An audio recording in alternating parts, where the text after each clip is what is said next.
Bonjour, nous revoilà de nouveau dans une leçon de français, le français au collège. Alors aujourd'hui, nous avons une leçon de lecture avec les 3e années collège. Et on va étudier la lettre littéraire. On va comprendre les caractéristiques de la lettre et on va la distinguer de la lettre personnelle, c'est-à-dire la comparer avec la lettre personnelle. Avant de remplir la fiche, on va lire le texte. Et vous allez écouter, si vous avez le livre L'heure de français, vous pouvez prendre la page 24. Jeanne, l'héroïne du roman, n'a plus de nouvelles de son fils, Paul, qui l'a délaissé pour aller vivre à Paris. Elle vit seule. Le printemps et l'été passèrent encore. Mais quand l'automne revint, avec les longues pluies, le ciel grisâtre, les nuages sombres, une telle lassitude de vivre ainsi la saisit, qu'elle se résolut à tenter un grand effort pour reprendre son poulet. La passion du jeune homme devait être usée à présent. Elle lui écrivit une lettre et pleurait. Mon cher enfant, je viens te supplier de revenir auprès de moi. Songe donc que je suis vieille et malade, toute seule, toute l'année avec une bonne. J'habite maintenant une petite maison auprès de la route. C'est bien triste, mais si tu étais là, tout changerait pour moi. Je n'ai que toi au monde et je ne t'ai pas vu depuis 7 ans. Tu ne saurais jamais comme j'ai été malheureuse et combien j'avais reposé mon cœur sur toi. Tu étais ma vie, mon rêve, mon seul espoir, mon seul amour. Et tu me manques, et tu m'as abandonné. Oh, reviens, mon petit poulet, reviens m'embrasser, reviens auprès de ta vieille mère qui te tend des bras désespérés. Jeanne. Guy de Maupassant, une vie. Bien. Alors maintenant qu'on a écouté le texte, on va essayer de comprendre d'abord pour justement compléter la fiche de lecture. D'abord, qu'est-ce qui nous dit que nous sommes dans un roman? Rappelez-vous le texte. Qu'est-ce qui nous dit que nous sommes dans un roman? Ce que j'ai lu à la fin du texte. À la fin du texte à droite, on lit toujours la source du texte. Et la source, c'est une vie, l'histoire, ou bien le roman s'appelle Une vie, et l'auteur, c'est Guy de Maupassant. Donc on a ici, la source, c'est une vie, et une vie, c'est le roman, et l'auteur, c'est Guy de Maupassant.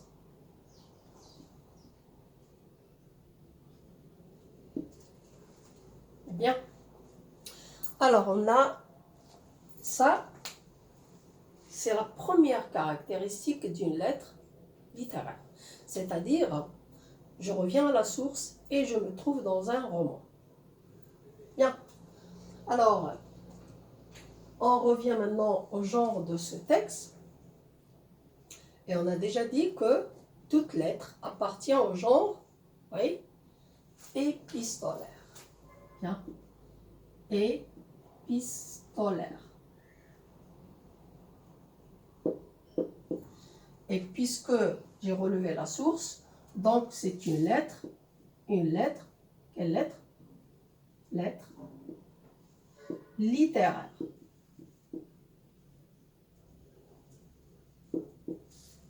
Voilà donc le genre. Le type. la mère, qu'est-ce qu'elle a fait dans sa lettre? D'abord, elle a dit ce qu'elle faisait et comment elle se sent depuis que son fils est parti. Elle exprime des sentiments. Et à travers ces sentiments, elle essaie de convaincre son fils à revenir auprès d'elle. Donc c'est une lettre à la fois, elle lui raconte ce qu'elle fait et en même temps, elle veut le convaincre. Donc on a une lettre narrative de type est narratif et en même temps argumentatif. C'est-à-dire elle donne des arguments pour convaincre son fils. Et les arguments qu'elle donne, ce sont surtout ses sentiments. Oui. Et la répétition de l'expression. Bien. Les personnages dans puisque nous sommes dans un roman, donc on a des personnages. Les personnages, rappelez-vous, on a dit Jeanne, oui, l'héroïne. Et Jeanne, c'est qui? C'est qui Jeanne? Jeanne, l'héroïne du roman, écrit à son fils. Donc c'est une mère. Donc Jeanne, l'héroïne, la mère, et son fils. Est-ce qu'il n'y a pas un autre personnage qui n'est pas actif dans le texte et qui est là? On l'a cité. Oui, rappelez-vous qu'est-ce qu'elle a dit la mère. Elle vit seule, mais avec une bonne. Elle a dit une bonne.